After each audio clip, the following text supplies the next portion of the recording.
Quero iniciar a reflexão de hoje afirmando que nós não conseguimos, nós enquanto humanidade, enquanto seres humanos, nós não conseguimos entender as coisas, entender todas as coisas, a não ser que a liguemos a um enredo. Vou repetir isso. Nós enquanto seres humanos, nós não conseguimos entender as coisas, muito menos interagir com as coisas, sem que a liguemos a um enredo, a uma narrativa, a uma história. Veja, um filósofo britânico chamado Ellen de MacIntyre, ele afirma que as atitudes humanas, elas são narrativas encenadas. As atitudes humanas são narrativas encenadas, ou seja, nós vivemos a partir de enredos, nós vivemos a partir de alguma narrativa, acreditando em alguma coisa.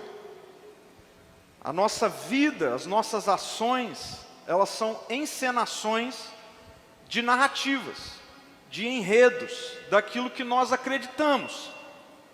Isso é assim com todo mundo, isso não tem a ver apenas ou exclusivamente com a cosmovisão cristã. Qualquer pessoa, uma pessoa que diz, eu não creio na existência de um Deus, essa pessoa tem uma narrativa de vida. E é a sua narrativa que faz com que a sua vida aconteça. Por isso, esse filósofo britânico, ele afirma que as atitudes humanas são, na verdade, narrativas daquilo que nós acreditamos. São narrativas que nós encenamos. Só se vive a partir de alguma narrativa. Você já parou para pensar nisso? Só se vive a partir de alguma cosmovisão, de algum paradigma, de alguma história. Todo ser humano. E é nesse sentido que eu quero perguntar para você, dentro de que enredo você vive? Dentro de que enredo compreende a sua vida? Dentro de que narrativa, de que história você vive a vida? Hoje você está aqui, mas amanhã, feriado para alguns trabalham mesmo no feriado, enfim, durante a semana, o que você fez na última semana, foi com base em que enredo de vida? Em que narrativa, em que história que você viveu a sua vida? É exatamente nesse sentido que eu creio profundamente que o Evangelho não se trata de uma religião, mas de um enredo. É nesse sentido que o Evangelho se trata de uma narrativa, se trata de uma cosmovisão, na qual, sob a ótica correta, o cristianismo, aquilo que nós conhecemos como cristianismo, não é uma religião que vai responder às minhas demandas espirituais. Porque muitas vezes o paradigma religioso, ele compreende apenas as demandas espirituais. Mas é nesse sentido, entendendo o Evangelho como um enredo, como uma narrativa, que o cristianismo não é uma religião que vai atender às minhas demandas espirituais, mas é um enredo que vai responder às minhas demandas humanas integrais. Eu gosto de pensar no Evangelho assim. Eu gosto de pensar na narrativa bíblica assim, como um enredo, como uma história, na qual vai responder todas as minhas demandas humanas. E na demanda humana a espiritualidade está presente. Então, dentro de que enredo você compreende a sua vida e você vive a sua vida? No domingo passado, a partir de uma mensagem, uma pregação puramente expositiva, no texto de João, no capítulo 14, Evangelho de João, capítulo 14, eu mostrei que na obra consumada de Jesus, nós iniciamos a nossa série assim, mostrando, refletindo a respeito do que Jesus foi fazer na cruz, e na sua obra consumada, nós fomos feitos morada, nós fomos preparados, construídos, pela obra consumada de Jesus naquela cruz, para recebermos em nós o Espírito Santo. O Espírito Santo que é o eterno em nós. Que essa dimensão do eterno está agora habitando dentro de mim, dentro de todo aquele que crê na obra consumada de Jesus. Ou seja, a partir disso, aqui nesse tempo, eu falei muito na semana passada de cronologia, ou seja, nesse tempo, nesse calendário que eu e você, graças a Deus, ainda estamos. Uma das questões que nós refletimos na semana passada foi: se o tempo acabar para você agora, então graças a Deus o tempo não acabou para ninguém, está aqui, várias pessoas eu estou revendo da semana passada. Então, nesse tempo, nessa cronologia, o Espírito, o Eterno está em nós, para quê? Para que desfrutemos da eternidade. Ou seja, para que nós, aqui, do lado de cada eternidade, na cronologia, já experimentemos, desfrutemos daquilo que o Pai e o Filho desfrutam. Para não restar dúvida, veja só como Jesus, em João, no capítulo 17, versículo 21, eu disse que o texto de João 14 está dentro de um único momento, que vai de João 13 a João 17. E Jesus, ele termina aquele momento com uma oração. Ele termina aquele encontro com os discípulos com uma oração. E essa oração ela é narrada em João 17. E há um momento daquela oração de Jesus feita, narrada em João 17, que ele está orando especificamente por mim e por você. Naquela oração de João 17, tem um momento em que ele ora por ele mesmo. Ele estabelece em oração um diálogo, uma relação com o Pai, com um enfoque nele mesmo. Num segundo momento, em João 17, ele ora, voltando a sua oração para aqueles que estão ali, para os discípulos que estavam naquele momento com ele. E no desfecho daquela oração, a terceira parte da oração de João 17, ele ora por aqueles que creriam nele a partir da mensagem daqueles discípulos, ou seja, eu e você. E aí, para não restar dúvida, que o que Jesus sempre quis foi que por meio do Espírito, nós agora, do lado de cada eternidade, na cronologia, já desfrutássemos de eternidade. Veja só o que ele ora, ou uma parte da sua oração, João 17, versículo 21, ele faz: minha oração, Jesus está orando por nós, minha oração é que todos eles sejam um, como nós somos um, como tu estás em mim, Pai, e eu estou em ti, que eles estejam em nós. Não cabe interpretação nesse texto. Que eles estejam em nós. Mas como assim? Nós vamos estar onde o Pai e o Filho estão? Pelo Espírito. Pela presença do Espírito Santo em nós. Então a presença do Espírito Santo em nós não é para a gente ficar arrepiado. A presença do Espírito Santo em nós é para que o Espírito nos conduza nesse ambiente da eternidade onde o Pai e o Filho estão. E aí, essa compreensão de eternidade agora, voltando a falar de enredo, de narrativa, nos insere numa história. Aquilo que nós vimos na semana passada, de que pela obra consumada de Jesus, nós desfrutamos de eternidade agora, pela presença do Espírito Santo em nós, nos insere num enredo, Eu quero que você preste muita atenção nisso. Um enredo que alguns teólogos, e eu gosto de usar essa expressão, chama de o drama das Escrituras. O drama das Escrituras. Passe a olhar para a Bíblia como um drama, como uma narrativa, como a apresentação de um enredo. A Bíblia não é um livro da religião cristã. Ela pode ser para você um livro da religião cristã, mas ao ler a Bíblia, você vai perceber que não dá para você dizer que a Bíblia é um livro de uma religião, porque ela nos apresenta um enredo. E se você diz crer nesse enredo, não dá para você viver parte dele. Você precisa viver nele. Então a Bíblia nos apresenta um drama. Eu estou chamando aqui de o drama das Escrituras. Um enredo.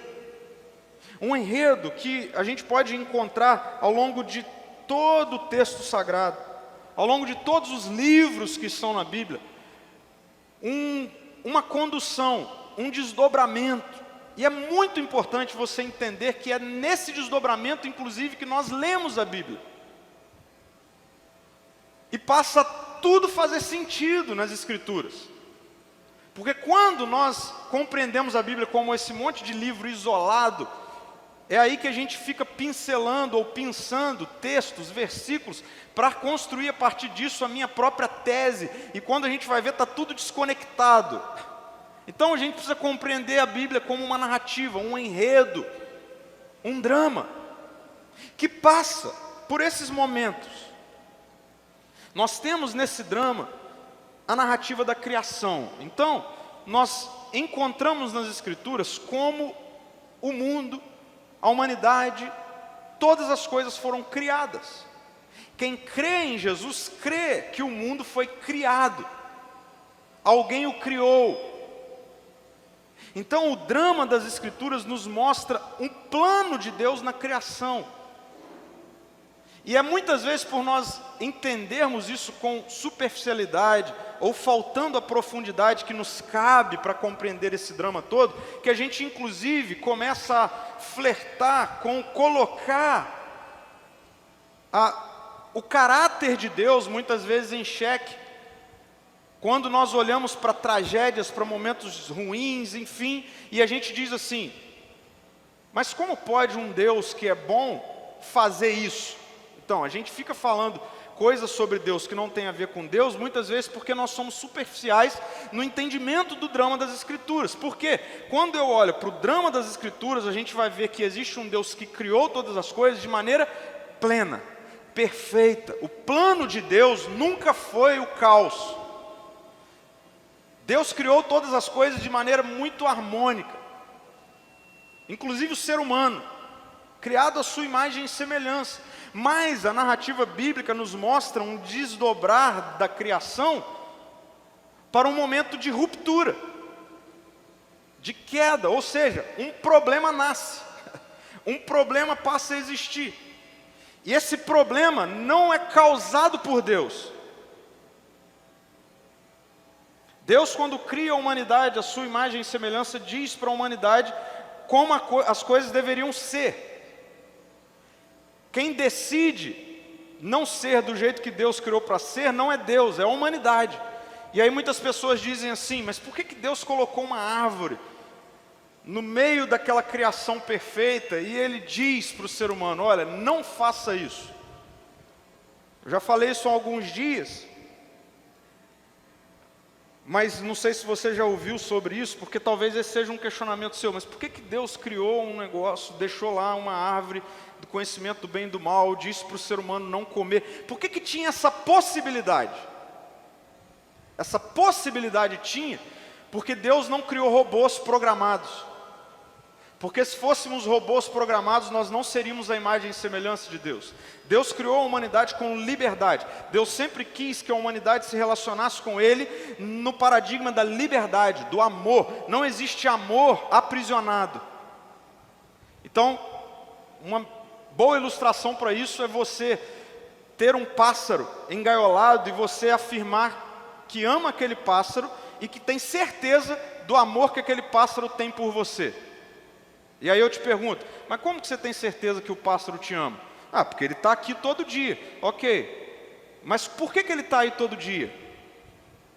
Ah, porque a gaiola está fechada. Eu falei, então você vai saber se o pássaro te ama abrindo a gaiola. Eu gosto de pensar na árvore do conhecimento do bem e do mal como uma gaiola aberta. Deus nunca quis que a humanidade se relacionasse com Ele numa perspectiva de sufocamento, mas de liberdade. E quando Deus dá isso, o ser humano diz para Deus, obrigado por ter nos criado, mas daqui para frente, nós damos conta. Eu dou conta de ser o Deus sobre a minha própria vida. Foi a tentação de Satanás e continua sendo todo dia para mim e para você. Um problema existiu, uma ruptura, aquilo que nós chamamos de queda. A queda, a ruptura, disfuncionalizou todas as coisas. Todas as coisas existem de ruim, de desorganizado, de desordem, por causa disso. E Deus, sendo Deus, Ele poderia deixar isso assim. Mas Ele não deixa isso assim. Ele entra na história, Ele intervém na história para redimir a história. E a Bíblia vai nos mostrar esse desdobramento redentivo de Deus. E a Bíblia vai também nos conduzir para essa expectativa, esperança da solução de um problema.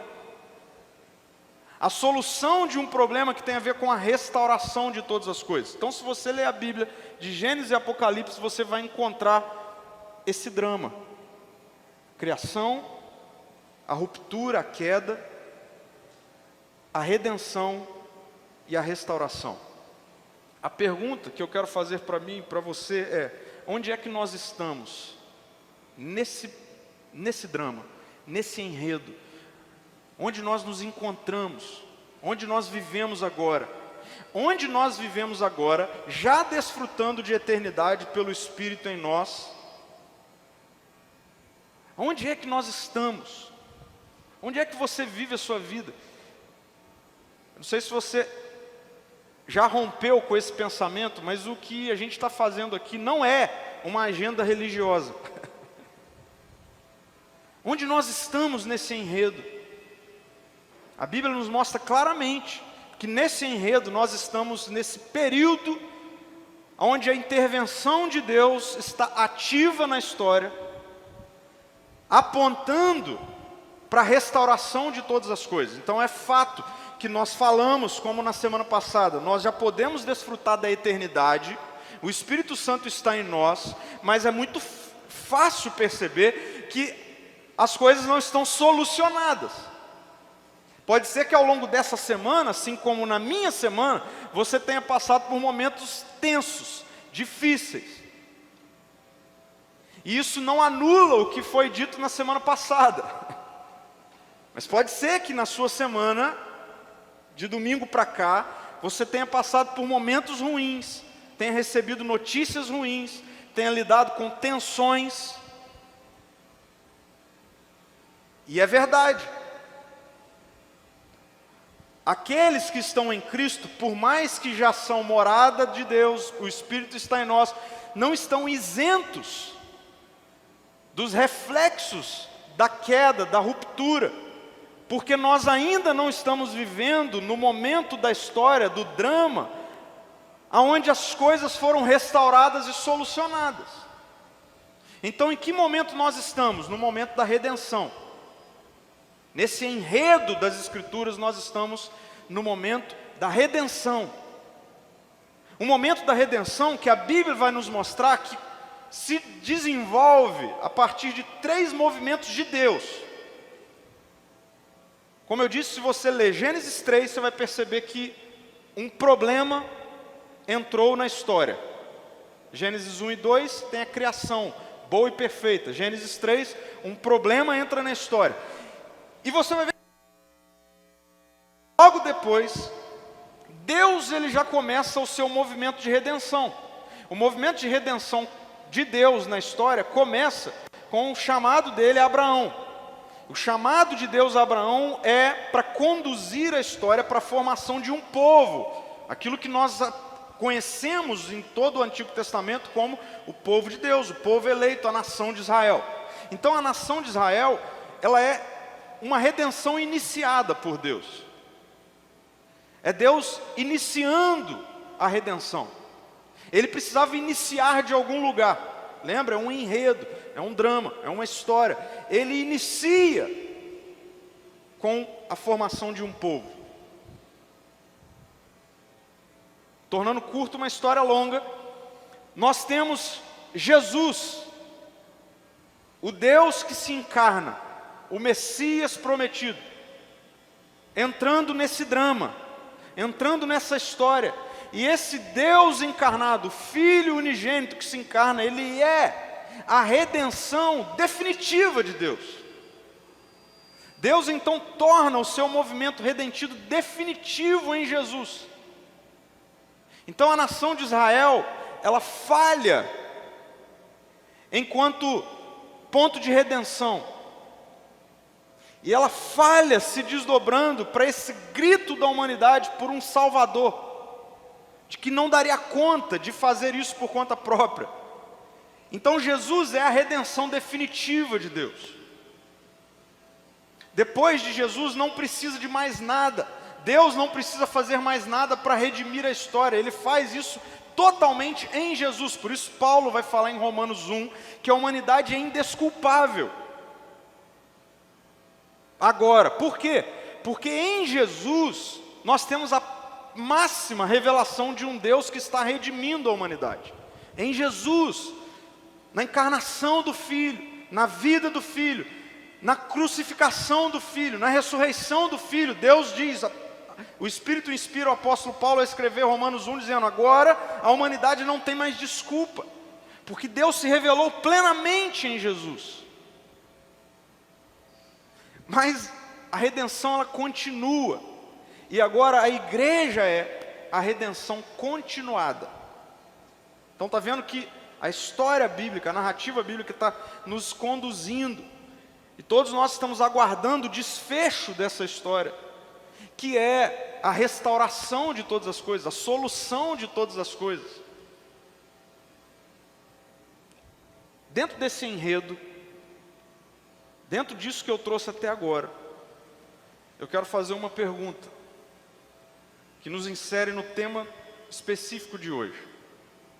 Para alguém que vive nesse enredo, para que serve o trabalho? Para alguém que vive nesse enredo, para que serve o trabalho? Para que nós trabalhamos? Então você viu que a Bíblia está nos mostrando uma história de um Deus que está redimindo a criação e a humanidade, e está conduzindo a história para o desfecho disso, que é a restauração de todas as coisas. Nós vimos que nós somos, se você já se rendeu ao Evangelho, se você crê em Jesus como Senhor, Salvador da sua vida, alcançado por amor e graça, você está inserido nesse enredo, nesse ponto de redenção, no qual é uma redenção que continua hoje mediante o Espírito em nós. E nesse enredo, para que serve o trabalho? Para que nós trabalhamos? Por que eu e você, segunda após segunda, semana após semana, ano após ano, nós nos dedicamos a algo, a trabalhar, a sair de casa ou em casa? Para que serve o trabalho para alguém que está inserido nesse enredo? A gente não costuma muito pensar sobre isso, né? E sabe o que isso gera? Não pensar sobre isso especificamente, sabe o que isso gera? Ao invés de nós sermos influenciados e conduzidos pela eternidade, pelo eterno em nós, no que diz respeito ao trabalho, nós somos influenciados e conduzidos pelos valores e princípios da presente era, no que diz respeito ao trabalho, da queda, da ruptura. E nessa noite nós precisamos nos arrepender disso. Porque ser cristão é dizer que eu creio que eu estou inserido no enredo bíblico. E se eu estou inserido no enredo bíblico, eu preciso perguntar, por que eu trabalho no enredo bíblico, nessa história? Para que é que serve o meu trabalho? Se nós não sabemos responder isso, não se engane, nós estamos, com relação ao trabalho, aquilo que toma a maior parte do nosso tempo, sendo influenciado não pelos valores e princípios desse enredo, mas pelos valores e princípios da presente era. Logo, há uma forte tendência de nós nos relacionarmos com o trabalho de maneira distorcida daquilo que Deus tem para mim e para você, quanto a como é que nós trabalhamos, para que nós trabalhamos, por que serve o nosso trabalho. E aí eu quero ler com vocês apenas um versículo hoje que está na carta que Paulo, o apóstolo, escreveu aos Coríntios, a sua primeira carta, quando no capítulo 10, versículo 31, Paulo escreve uma única frase e que toma conta de toda a nossa vida. Paulo, em 1 Coríntios capítulo 10, versículo 31, ele diz assim: portanto, quer vocês comam, quer bebam, quer façam qualquer outra coisa, façam para a glória de Deus. Façam para a glória de Deus. Paulo ele diz assim: olha, quer vocês façam aquilo que é de mais básico, que é comer e beber, quer você descanse, quer você se relacione, quer você viaje, quer você durma, quer você tire férias, quer você trabalhe para a glória de Deus. Faça para a glória de Deus. Agora, o que é que significa fazer do trabalho uma expressão da glória de Deus?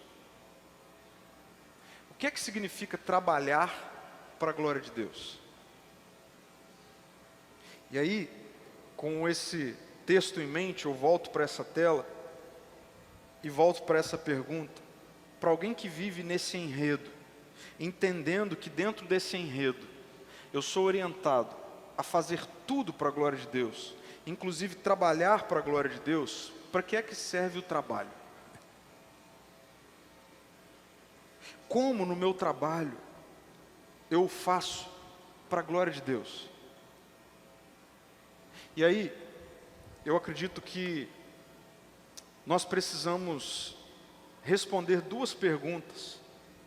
Mais do que responder, nós precisamos rever dois pontos no que diz respeito ao trabalho, para nós vivermos isso de maneira consistente e não apenas abstrata e religiosa. Porque falar assim, eu trabalho para a glória de Deus, é muito abstrato e muito religioso.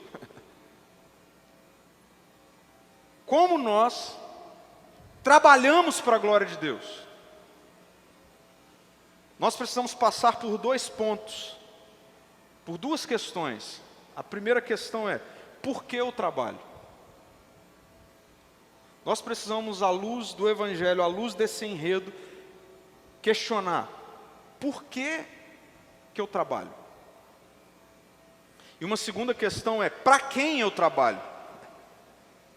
Por que eu trabalho e para quem eu trabalho, vai nos colocar diante de uma possibilidade de vivermos o trabalho inserido nesse enredo para a glória de Deus. E eu quero iniciar com uma primeira questão, que é, por que eu trabalho? Por que eu trabalho? Destacando que, para fazer do trabalho uma expressão da glória de Deus, para trabalhar inserido nesse enredo, no qual nós, como vimos na semana passada, já tem eternidade em nós, porque o eterno está em nós. Então, como eu trabalho para a glória de Deus? Por que eu trabalho? Precisa haver um resgate na minha vida e na sua vida, daquilo que eu estou chamando aqui de consciência, de um propósito redentivo. Por que eu trabalho? Precisa estar acompanhado na vida de um seguidor de Jesus, na vida de alguém que diz crer em Jesus, de um propósito redentivo, de uma consciência de um propósito redentivo. Propósito, que é uma palavra muito presente, né, contemporânea, em várias esferas. Propósito responde o porquê. Propósito tem a ver com porquê. Propósito tem a ver com qual é a razão. Qual é a razão da sua existência? Por que você existe? Tudo isso tem a ver com propósito. Por que você existe? Qual é a razão da sua existência? Qual é o objetivo da sua vida? Por que você trabalha? Qual é o propósito do seu trabalho? Inserido num enredo, numa história, qual é o propósito do seu trabalho?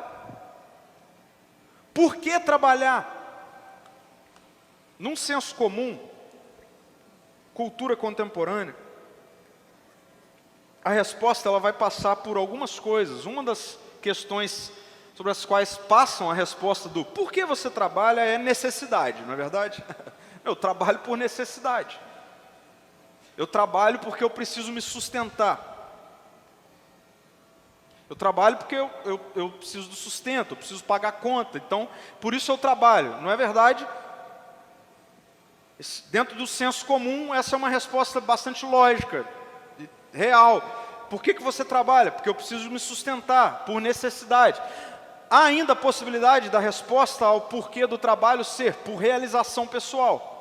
Eu trabalho porque eu me realizo trabalhando. Eu trabalho porque no trabalho eu encontro realização pessoal. Eu converso com várias pessoas que dizem, eu só encontro a motivação, eu só me sinto vivo quando eu estou trabalhando, por exemplo. Ou seja, o trabalho no senso comum tem essa expressão de realização pessoal.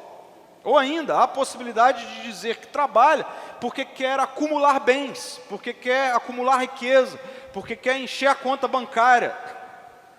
Se você perguntar para algumas pessoas, não sei, talvez você, por que você trabalha? O que está impulsionando a rotina do trabalho é essa, porque eu quero alcançar os 6 dígitos.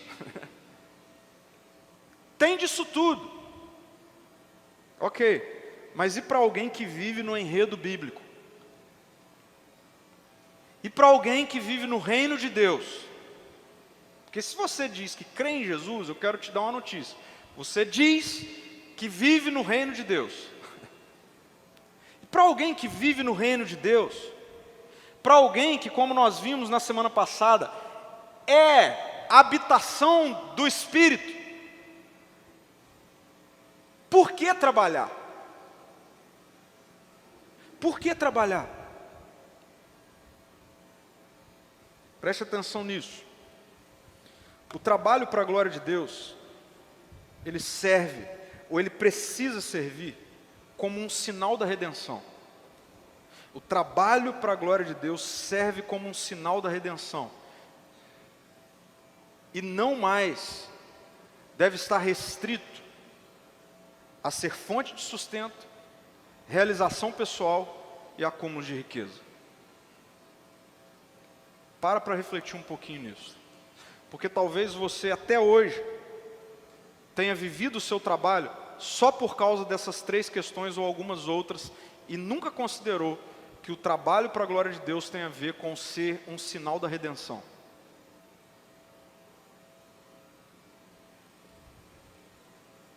O trabalho para a glória de Deus, o trabalho para alguém que vive no enredo das Escrituras, o porquê trabalhar, precisa antes de qualquer coisa ser um sinal da redenção. Então qual é o propósito do meu trabalho? Alguém que é um seguidor de Jesus, o propósito do trabalho precisa ser antes de qualquer coisa um sinal redentivo. Por isso, o porquê do seu trabalho precisa ter esse impulsionamento. Eu trabalho porque eu sou um sinal da redenção. Senão nós precisamos desconstruir tudo que é a narrativa bíblica. Inclusive o momento da história que nós estamos vivendo com relação ao drama bíblico. A questão é que isso passa por uma mudança de paradigma completa. Preste atenção nisso. Dessas 3 questões que eu listei ali, fonte de sustento, realização pessoal e acúmulo de riqueza, dessas 3 questões, Deus não tem problema em você olhar para o trabalho, viver o trabalho, trabalhar e no trabalho, ou do trabalho, encontrar a sua fonte de sustento. Deus não tem problema nenhum com isso. Ok? Não é pecado você olhar para o trabalho e estabelecer essa relação com o trabalho. É daqui que vem o meu sustento. Deus não tem problema com isso. Deus também não tem problema com você se realizar no seu trabalho. Deus não tem problema com isso. Deus tem todo o problema do trabalho ser para a sua vida algo sobre o qual você quer estabelecer essa relação de acúmulo de riqueza. Essa terceira questão, ela é uma questão claramente, explicitamente confrontada pelo estilo de vida do reino, de acúmulo de riqueza. Agora, as 2 primeiras não. Deus não tem problema com isso. Agora, a questão é que você pode, no seu trabalho, tirar o seu sustento, se realizar, e não necessariamente está fazendo isso como um sinal de redenção, em termos daquilo que te impulsiona. E o que eu quero destacar, o que eu quero te desafiar nessa noite é você pensar um pouquinho sobre se o propósito do seu trabalho, que sim, dali vem o seu sustento, ali você se realiza, ok. Mas eu quero te esticar um pouquinho a sua linha de raciocínio sobre o porquê do seu trabalho, para fazer você pensar, você trabalha para que seja, por meio do seu trabalho, um sinal da redenção de Deus? Porque você, como um cidadão do reino de Deus, a gente gosta de falar isso, né? Você, como um cidadão do reino de Deus, você precisa trabalhar para que por meio do seu trabalho a redenção seja vista. Então deixa eu dar alguns exemplos aqui. Você pode ser um dentista, e você ama ser dentista, e aí você ama ver ali, quando chega a maior dificuldade, né? E aí, quanto mais complexo é o tratamento, provavelmente mais caro vai ser, ou seja, você vai ganhar mais, provavelmente você vai se realizar mais. Você pode fazer tudo isso sem ser impulsionado como trabalhar com o propósito de ser um sinal da redenção. Como que você reverte isso? Como que um dentista reverte isso? À medida em que quando chega ali um dente fraturado, cariado, aquilo ali é um sinal da queda. Deus não criou a humanidade para ter problema no dente. Chega alguém na sua mão com um dente fraturado, alguma coisa ali que precisa ser consertada. Você, como um dentista, que é um dentista no reino de Deus, quando você está ali cuidando daquele dente, você não está cuidando daquele dente para o seu sustento apenas, para a sua realização apenas. Quando você restaura um dente, é um sinal da redenção. Quando você, médico, faz uma cirurgia, cura alguém, receita um remédio que é eficiente contra uma doença, alguma coisa que está corrompida naquele organismo. Aquele organismo não foi criado por Deus para estar corrompido daquele jeito. A queda causou isso, mas você é um sinal da redenção. Quando você vai para trabalhar, para atender alguém, um médico vai fazer isso, você ao atender precisa estar ciente de que você está ali, porque quando você faz algo que resolve um problema, é um sinal da redenção, porque do lado de lá da eternidade não vai ter doença mais. Não vai ter problema mais, tudo será restaurado. Então, quando do lado de cá você restaura algo, você está participando da redenção. Eu usei 2 exemplos da saúde, mas isso tem a ver com economia, isso tem a ver com a justiça, isso tem a ver com um professor, uma professora que em sala de aula ensina uma criança que não sabe ler a ler. Isso tem a ver com um profissional de educação física que vai para uma academia e restaura, reabilita, ou um fisioterapeuta, alguma coisa naquele corpo humano. Quando você melhora a qualidade de vida de alguém, quando você é um nutricionista e você ensina para uma pessoa que comer bem não é aquilo, aquele modelo, aquele estilo, mas agora é esse. Isso é um sinal da redenção. quando você atende bem alguém, quando você na sua empresa, você trata bem seus funcionários, você estabelece uma relação justa com os seus funcionários, quando você na sua relação com o seu empregador, com o seu chefe, você estabelece uma relação de senhorio, de submissão, você faz o seu melhor, você não passa a perna em ninguém na empresa, tudo isso é trabalhar como um sinal da redenção. Nós vivemos num mundo corrompido, num mundo em queda, refletido pela queda, mas nós, os que são do futuro em termos cronológicos, estamos vivendo aqui. O reino de Deus está em nós, o Espírito Santo está em nós. Então, por que nós trabalhamos? Nós trabalhamos porque Deus quer dar sinais da redenção, e Ele dá sinais da redenção também quando nós trabalhamos. É nesse sentido que a gente precisa ter coragem para afirmar que não é todo trabalho que dá para um cidadão do reino de Deus topar. Não é tudo que dá dinheiro que significa que um discípulo de Jesus pode fazer. Tem oportunidades que surgem que se não dá para você naquele trabalho ser um sinal da redenção, é porque não dá para você fazer aquilo para a glória de Deus. Simples assim.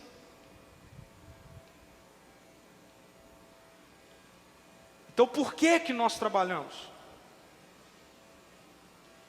Esse propósito precisa ser mais do que para o meu sustento, para a minha realização, para eu acumular bens, para eu comprar o que eu quero comprar. Precisa ser mais do que isso.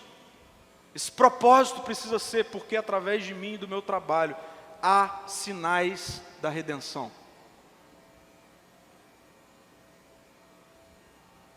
E como eu disse, a gente precisa caminhar para quem nós trabalhamos. Para quem nós trabalhamos.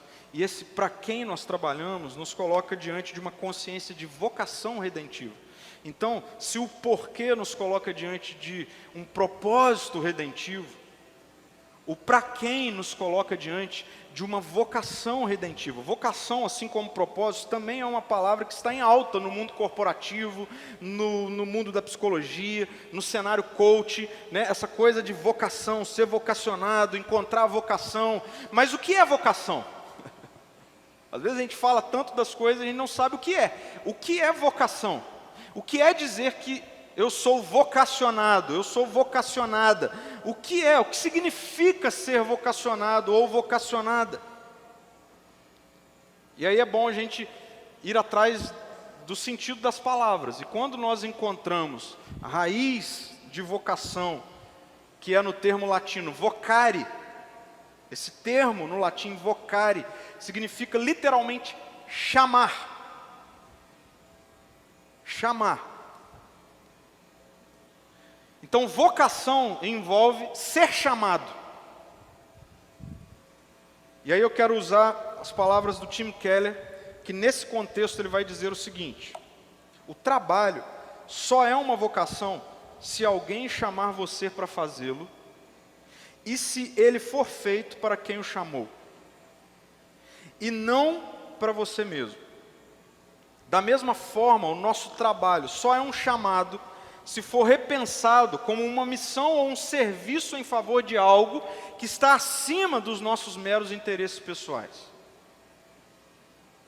Então, necessariamente, para você ser honesto com a palavra, necessariamente ao afirmar que você é vocacionado para algo, você necessariamente tem que estar dizendo: alguém me chamou para algo.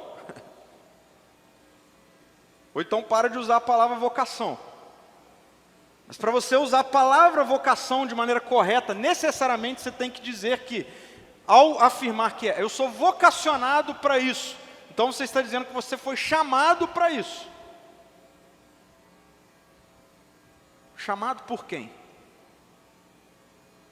Quem é que te chamou para ser professor, professora, engenheiro, engenheira, economista, contador, advogado, delegado, juiz, médico, enfermeiro, enfim, quem é que te chamou para ser pastor? Quem é que te chamou?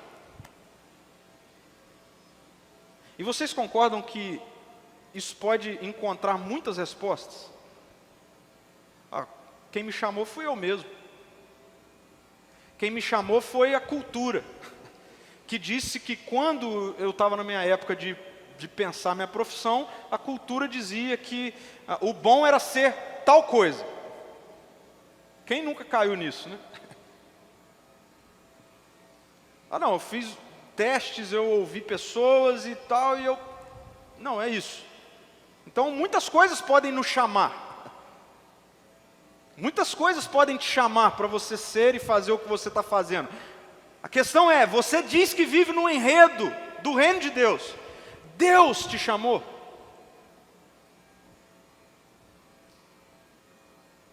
Deus está te chamando para fazer o que você está fazendo. E como é que a gente sabe? Como que a gente mensura isso? A gente precisa começar a perguntar e a refletir sobre, naquilo que eu faço, esse chamado, ou seja, essa vocação, ela só revela as questões que são levadas em conta aqui na cronologia, ou esse chamado revela a redenção? E mais uma vez a gente precisa pensar nisso. Então, Deus me chamou para ser isso. Se Deus te chamou para ser isso, é porque Ele quer, através disso, por meio disso, dar sinais da redenção.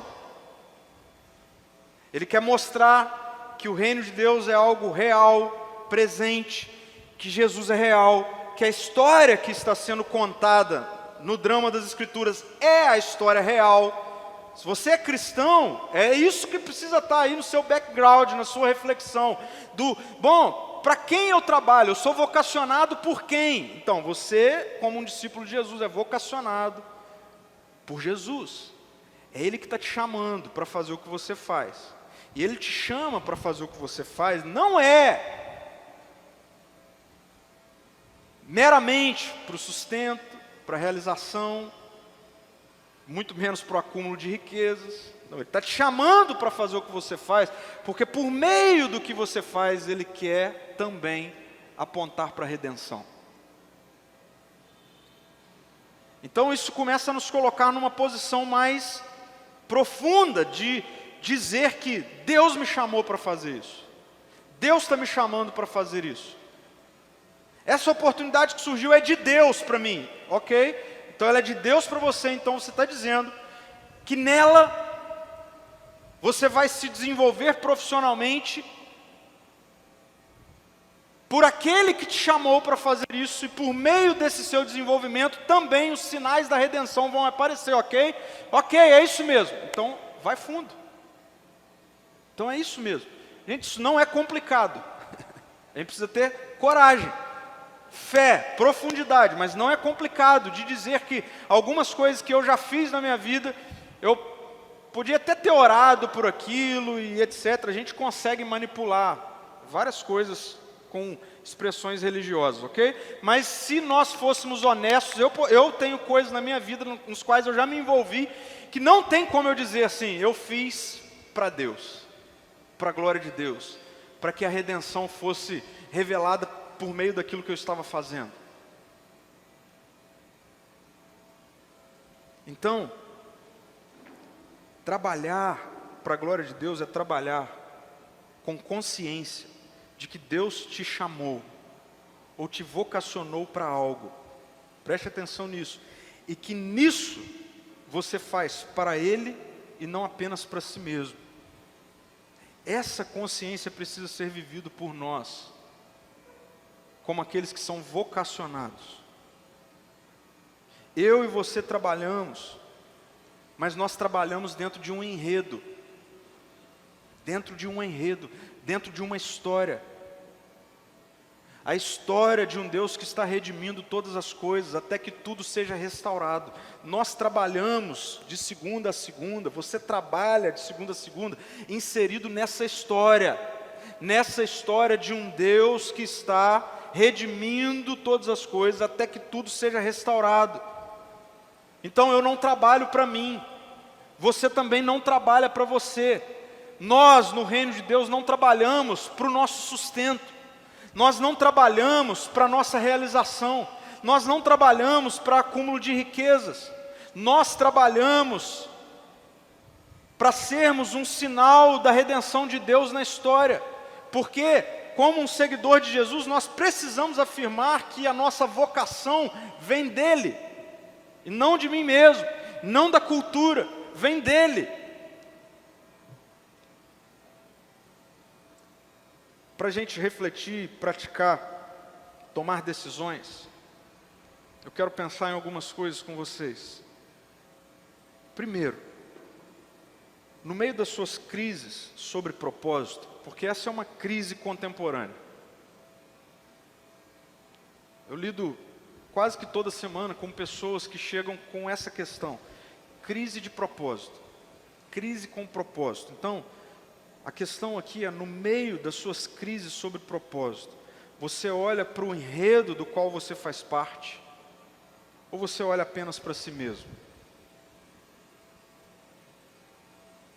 Quando você está nessa de, por que eu existo? Por que eu vou trabalhar? O que vai acontecer através da minha vida? Quando você está nessa crise, ela é uma crise legítima muitas vezes. Ela é legítima. A questão é, você passa por essa crise no enredo narrado nas Escrituras, ou você passa por essa crise olhando apenas para si mesmo? A gente precisa aprender até mesmo a sofrer e passar por crises dentro desse enredo. A gente precisa aprender isso. A gente precisa aprender a ter crises sem sair do enredo do drama das Escrituras,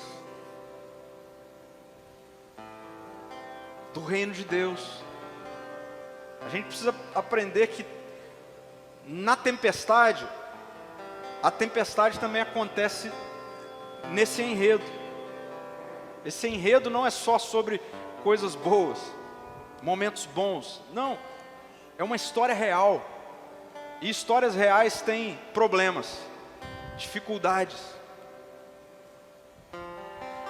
Então, pensando nessa dimensão de eternidade,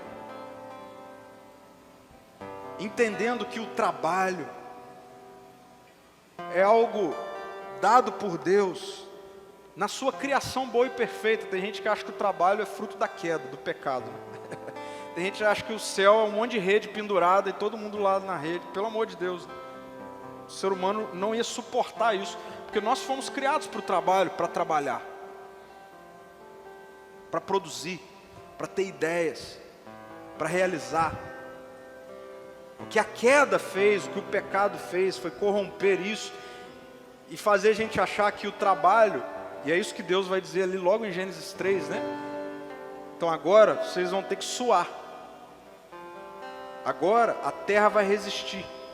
O que Deus estava dizendo ali é, antes vocês não trabalhariam para se sustentar, antes vocês trabalhariam para que a minha glória fosse revelada na criação. Isso é maravilhoso.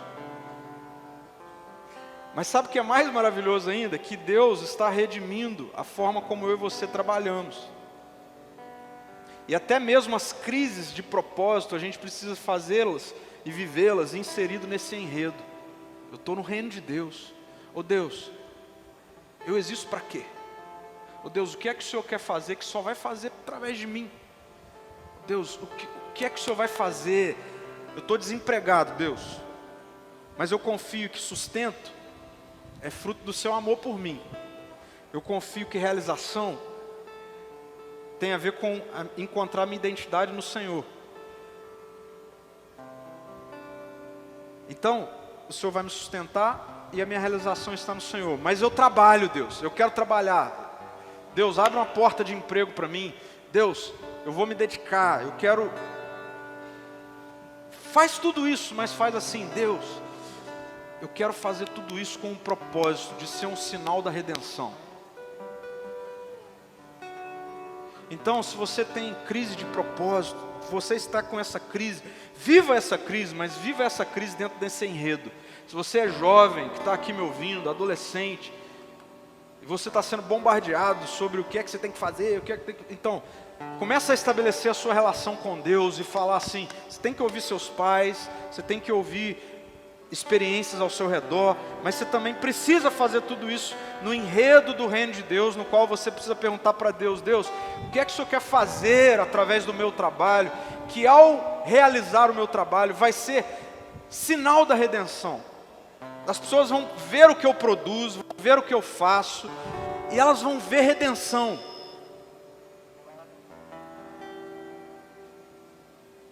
Segundo, você é vocacionada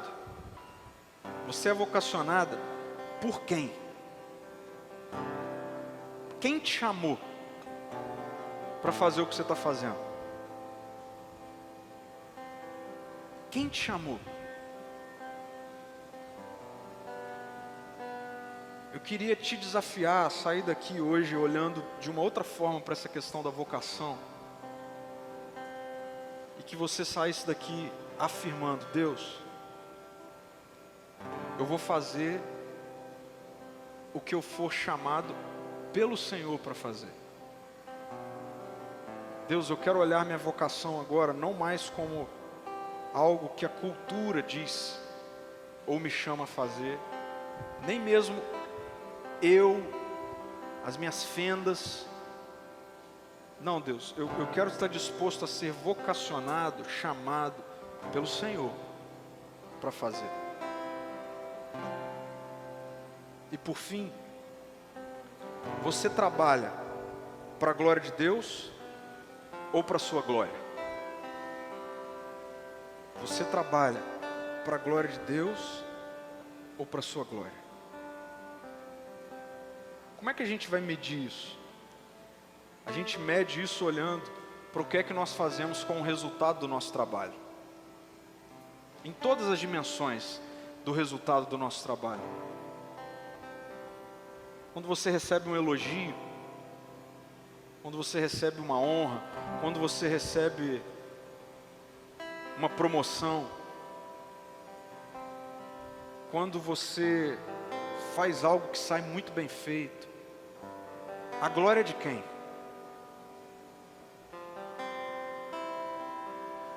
Isso passa também pelo aspecto financeiro. Quando você recebe o seu salário, se você é empresário, enfim, quando você tem lá a sua retirada, recebe o seu prolabore, a glória é de quem? Quem é glorificado?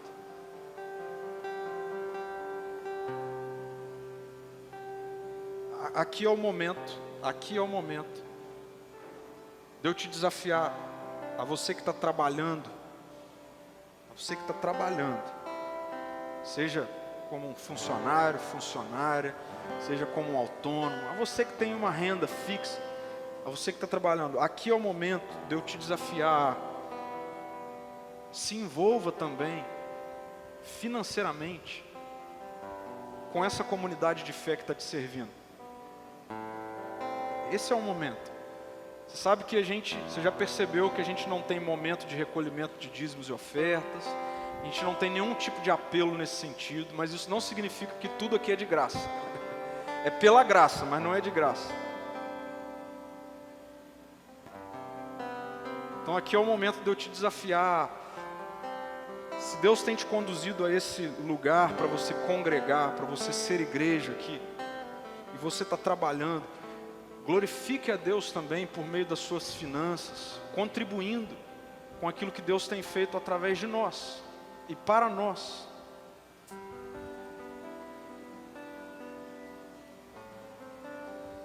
Porque a maneira como nós nos relacionamos com o status que o trabalho nos dá, com a posição que o trabalho nos dá, com as finanças que o trabalho nos dá, fala muito sobre quem é glorificado no meu trabalho. Eu quero orar por você, por nós, porque acredito muito que Deus tem algo incrivelmente profundo a fazer por meio do seu trabalho. Mas eu seria desonesto com o enredo bíblico se eu dissesse que o que Deus tem a fazer por meio do seu trabalho tivesse a ver apenas com você, com a sua realização, com o seu sustento? Porque muitas vezes é isso que é dito por aí. Não. Deus, Ele é o protagonista da história. E nós nos damos muito mal quando nós tentamos ser protagonistas. Eu falei isso na semana passada, eu vou repetir. O Evangelho não é sobre Deus entrar na minha vida. O Evangelho é sobre Deus me conduzir para a vida dele. Vou repetir isso. A boa notícia do Evangelho não é que Jesus entra na minha vida. A boa notícia do Evangelho é que eu vou para a vida de Jesus. A boa notícia do Evangelho é que eu saí do enredo da criação boa e perfeita, e em Jesus Deus me trouxe de volta para o enredo da criação boa e perfeita.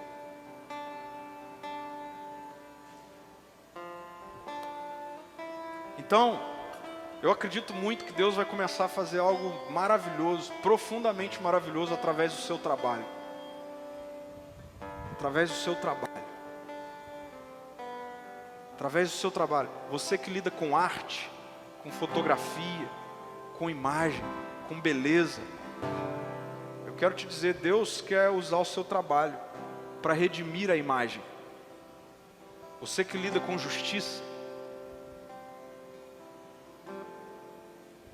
Se tem algo que precisa ser feito como um sinal redentivo, é justiça.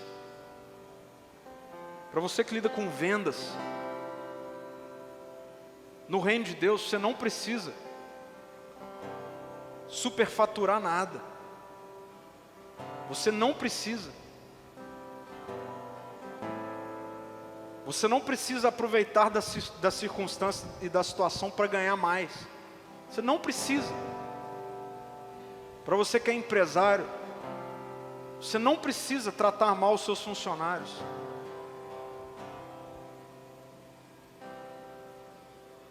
Para você que, enfim, em várias coisas dá para a gente dizer, eu faço isso porque eu sou um sinal da redenção. Eu faço isso para aquele que me vocacionou. Sabe por quê? Porque amanhã ou terça-feira, quando você se levantar, se arrumar, se planejar, fazer sua agenda, ir para uma reunião, vender, pensar estrategicamente, não se esqueça, que nem mesmo o ar que enche os seus pulmões são seus.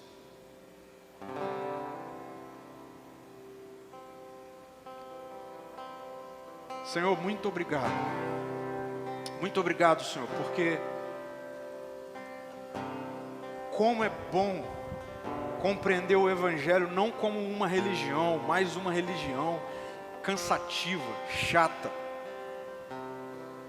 que sempre gira em torno de culpa, de fardo. Muito obrigado, Senhor, porque por meio do seu Espírito, o Senhor está sendo cuidadoso com a gente, está nos conduzindo a um enredo, a uma história que nenhuma outra a sobrepõe, nenhuma outra faz a conta fechar. Obrigado, Deus, porque pela revelação da Tua Palavra, das Escrituras, a conta fecha. As nossas respostas, as respostas do mais profundo do nosso coração humano, são encontradas.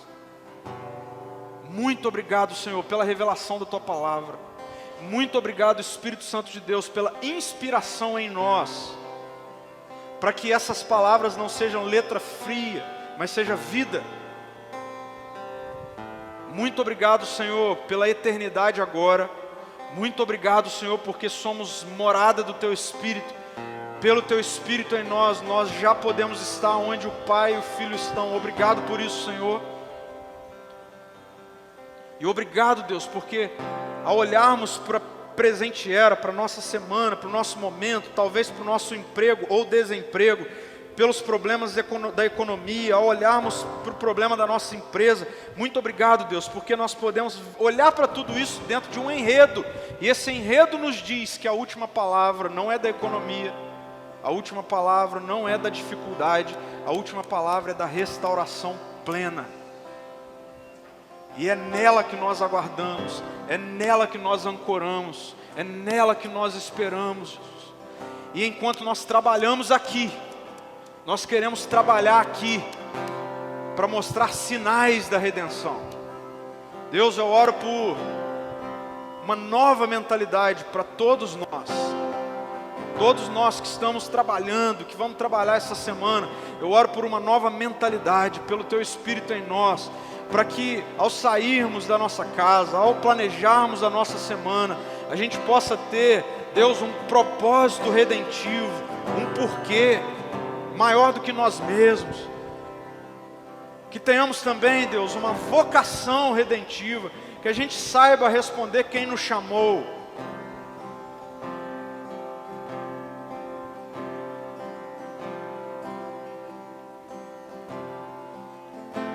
Continue nos dando ar, Pai. Nós pedimos ar sobre os nossos pulmões. Nos dê força, nos dê estratégia, nos dê ânimo, nos dê oportunidades, nos dê trabalho, possibilidades de sermos sinais da redenção do lado de cada eternidade, até que o Senhor volte. Em